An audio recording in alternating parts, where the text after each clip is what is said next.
Hi everyone! Welcome to our channel! So for today's video, ayan, tayo ay mangapit bahay muna. So, kasama ko yung baby ko. Ayan, nag-bake kami ng banana cake.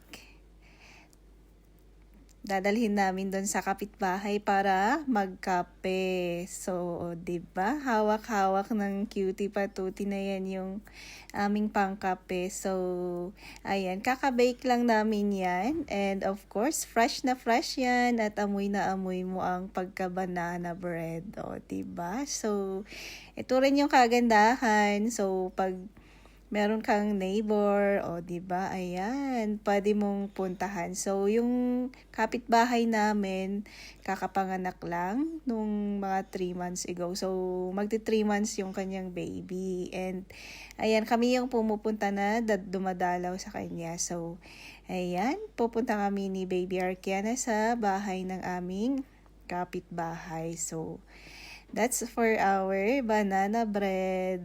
Diba? Yummy, yummy! Baked from the kitchen ni Mommy. So, there you go.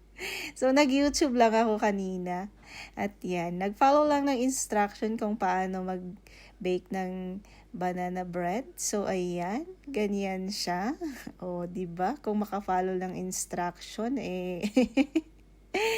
ganon. So, yan yung kagandahan din ng malakas yung internet natin kasi kung may gusto tayong i-bake or iluto, ayan, sinesearch na lang. And nag-crave kasi ako ng banana. Tapos yung isang kasi namin ng banana na overripe na. So, pag overripe na kasi mas maganda na i-bake mo siya ng banana cake. So, ayan. Diba? Happy yung baby na yun na maghawak ng kanyang banana cake. So, sabi ko nga kanina, pupuntahan natin yung kapitbahay namin. So, medyo malapit lang siya. Di ba? Ayan. Malapit lang yung bahay nila sa amin dito. So, pero gagamit pa rin tayo ng sasakyan kasi medyo malamig ngayon. Tsaka, ayan, nasasanay na rin yung sanay na sa laging gumagamit ng sasakyan. Kaya, minsan kahit malapit lang talagang ginagamitan pa ng sasakyan. Pero ngayon kasi is medyo malamig yung panahon. Kaya, ayan, kami, sasakyan muna yung gamitin para hindi lamigin while walking. And, yan. So, tara, puntahan natin.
Goes our ride. So, yun. Dito sa New Zealand, ang sasakyan ay isang basic necessity lamang. So, kailangan lang talaga yan ng bawat bahay na meron kang sariling sasakyan.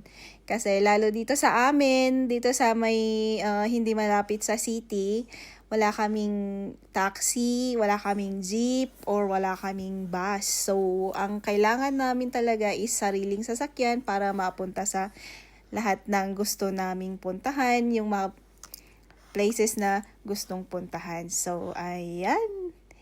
There you go. Ilagay na natin si baby doon. So, ayan. O, 'di ba? Maganda yung may car seat yung babies dito kasi kung mami ka, pwede kang lumabas na, wala kang kasama kasi ayan, safe na siya sa kanyang car seat. O, 'di ba?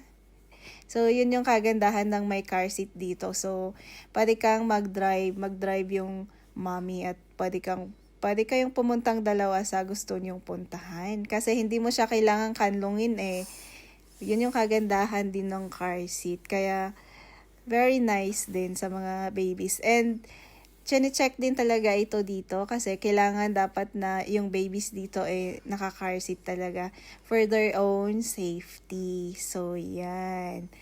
Usually, yung mga babies under 1 year old, hindi siya nakaharap dito sa harap. Usually, nakapaharap yan sa likod. So, yan. And there we go. Ayan. Andito na tayo sa aming kapitbahay. At yan. O, diba? Ready na yung firewoods for winter. And pababain natin yung baby natin dyan sa likod. Oh. Happy eh. Hi! So, yun. Tara, bumaba na at pupunta tayo. Makikipaglaro ka kay kuya. So, yung kapitbahay namin dito, meron siyang 2 anak. Kaya, yung isa 5 years old na, kaya pwedeng kalaro na ng Arkiana. And, yung isa baby, yung sinasabi ko, yung 3 months pa lang. So, yun yung i-visit din natin. So, let's go!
Ganda rin ng kanyang tanim.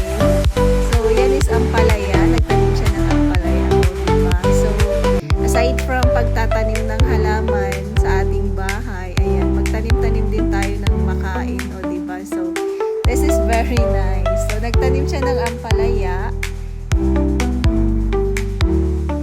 saka may lemon pa siya. O, diba? Ang daming bunga. Nakakatuwa tong lemon na to. Diba? Sana nga gumana tong marami niyang bunga. O, diba? O, dwarf yan. Tapos ang dami niyang bunga. Gusto ko rin to. Makaano nga din ng lemon. Tapos yung kanyang ampalaya. O, diba? Meron talaga siyang ampalaya. So, nakapasok talaga yung plants dito sa ngayon kasi yun nga, harsh yung weather talaga. Kaya mas magandang nasa loob na lang yung ngayon. And, ayan. Kasi usually kasi minsan kapag nag-frost kayo pag sobrang lampas, parang nag-ice, nag-yellow siya. Kaya namamatay yung halaman. So, yun. Oh.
Ito na yung dinalaw namin na napaka-cute. O, diba? Ang cute talaga ng mga baby pag chubby-chubby sila, ano? So, 3 months pa lang ito and diyan, chubby-chubby niya and cute-cute. Tuwang-tuwa yung baby ko rin na binibisita to. So, yun. And, ayan. Ito din naman is, ano daw siya, mixture of honey, lemon, tsaka sibuyas. Ayan. I-mix mo daw siya, maganda siya sa ubo. Di ko pa siya na-try, pero maybe I will try this one too. Kasi ito na, taglamig na ngayon, kaya nauuso na naman yung cough and colds. Kaya, ito daw is mixture of honey, ginger, at saka yung sibuyas. So, try nyo din. Maybe effective para sa inyo kasi maganda daw siya pag nangangati din yung ating lalamunan. So, yun. And, yan. O, diba?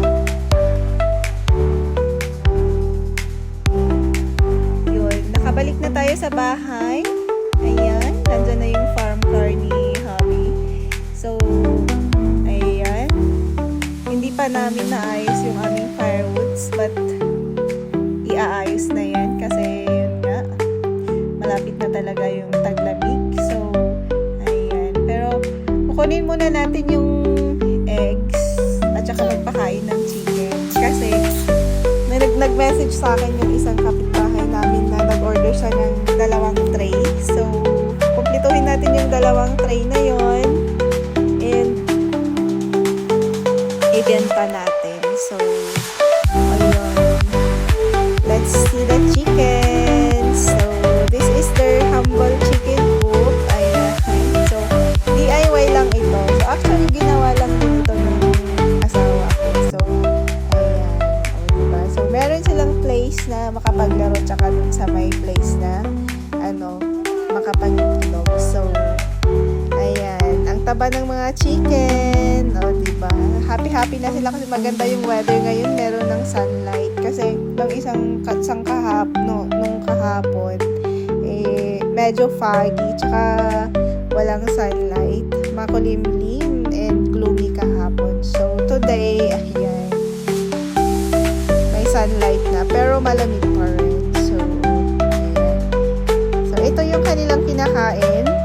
So, ito laying mask yan para mas mangitlog pa sila. So, look at our chickens. So, nakakatuwa din po mga manok. Lalo pag ganyan na sunny siya. Color talaga yung kanilang mga pakpak. So, ayan, pakainin natin sila. Oh. Andun yung kainan nila pero ayan, ilagay ko na lang dyan. Mas maganda kasi pag sila dyan na kumakain. O, diba? So, ilagay natin yung pagkain nila tapos tara, i-harvest natin yung kanilang eggs.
nagkokolekta ako na 2 tray, kinukontak ko na yan.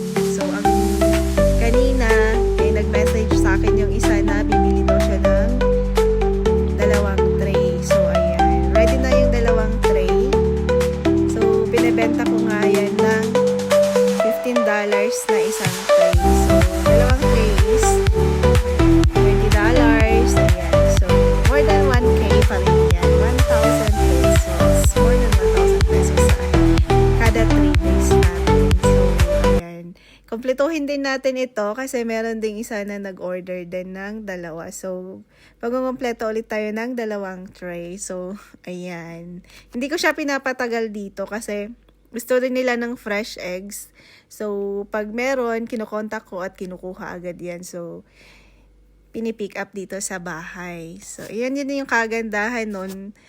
Meron ka ng sariling inuulam. Meron ka pang nabibenta na konti. So, ayos na din yan para sa ekonomiya. O, diba?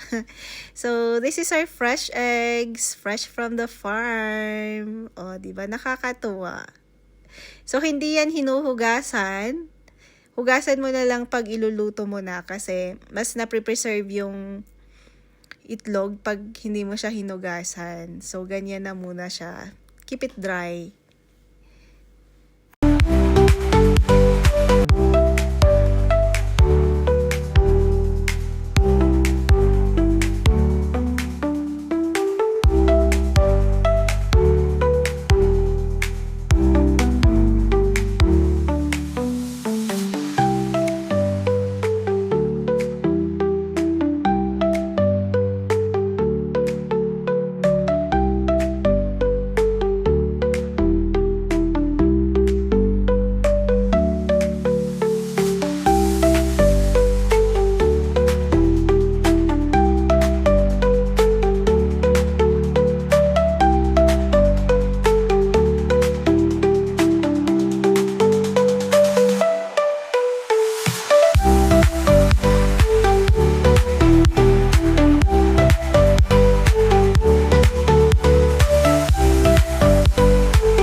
yung sabi ng kanta na yun na I'm like a bird, I only wanna fly.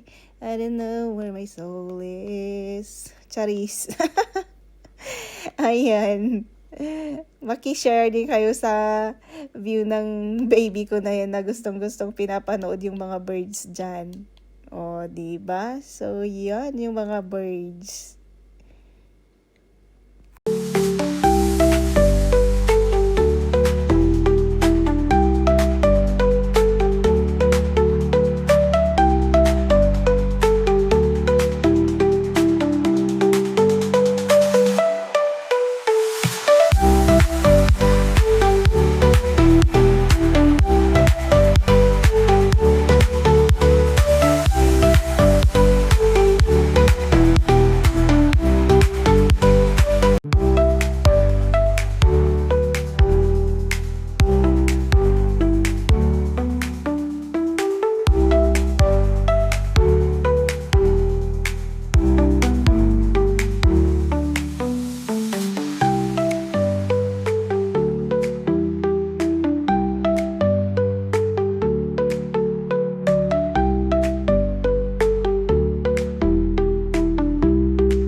And there you go. So, yun. O, diba? Yun yung kagandahan pag glass yung ano mo. Pwede kang maglagay ng halaman dyan and mag-bloom siya. Ayan. So, covered na covered ang ating halaman dyan. Diba? So, yung pechay namin is titingnan ko rin yung pechay namin. Hindi ko na napakita. So, titingnan na lang din natin siya kasi malapit na rin siyang i-harvest. So, aside from yung flowers natin, nagtatanim din tayo ng mga kain, diba? Kasi para sa mata lang yung bulaklak na yun at hindi rin natin makain. So, ayun, dapat magtanim din tayo ng makain. So, parang yung sa kapitbahay namin na pinuntahan natin kanina, o diba, nagtanim siya ng ampalaya, tsaka yung tinanim niya, nagtanim pa siya ng lemon. Gusto ko rin magtanim ng lemon tsaka yung apple. Maano din yung apple pag namunga siya, ang dami rin talaga. So, ayan. O, diba? Ang ganda ng bulaklak niya. I love it. So, bloom na bloom talaga, full bloom. So, ang kagandahan niyan is hindi talaga siya basta everyday na lang siya nag-bloom as long as dinidiligan mo siya. Kasi wala siyang season. Ganyan na siya. Everyday na siya nag-bloom.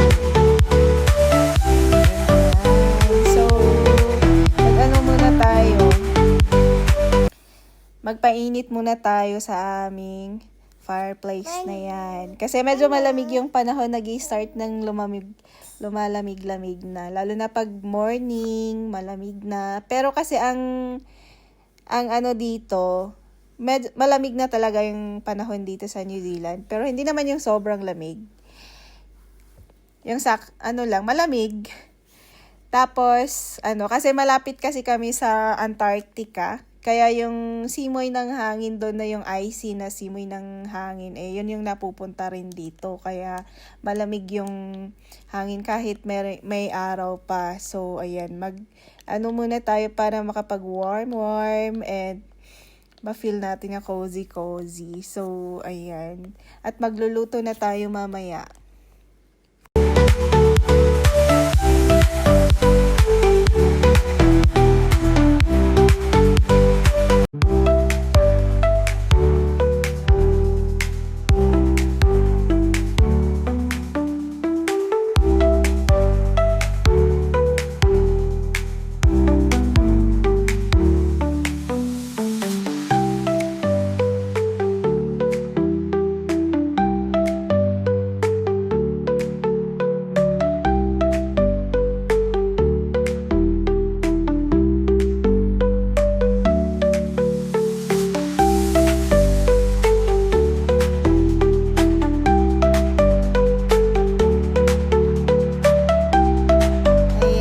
Magluluto tayo ng pork chop using the crispy fry.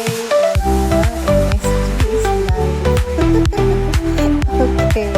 Masarap yung crispy fry eh. So, binoil ko na to kanina, itong karne na yan. So, binoil ko siya para luto na siya at ilalagay na lang yung yung crispy fry na yan para siguradong luto yung at walang medyo dugo-dugo dyan. So, mas magandang i-boil yung karne bago natin lagyan ng crispy fry. So, pag i-fry mo na yan, edi pagluto na yung outside, okay na. Sure ka na luto na rin yung inside kasi na-boil mo siya. So, ayan ang ating easy pork chop. The power of, the power of crispy fry. So, yung crispy fry namin na yan, binili pa namin yan sa Asian store. Kasi meron ding Asian store dito na pwede kami bumili ng yung mga products natin dyan sa Pilipinas. Kaya, namilis namin yung mga products sa Pinas, ayan, punta lang sa Asian store. At ayan na nga ang ating ang ating pork chop with a touch of magic yung crispy fry. O, diba? Yummy! At para mag-dinner na. So, yan.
So, foggy nga today. Ayan. Foggy. At saka malamig. Kaya, masarap talagang magpa-warm dito sa fireplace natin. O, diba? Very nice.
And that's it for today.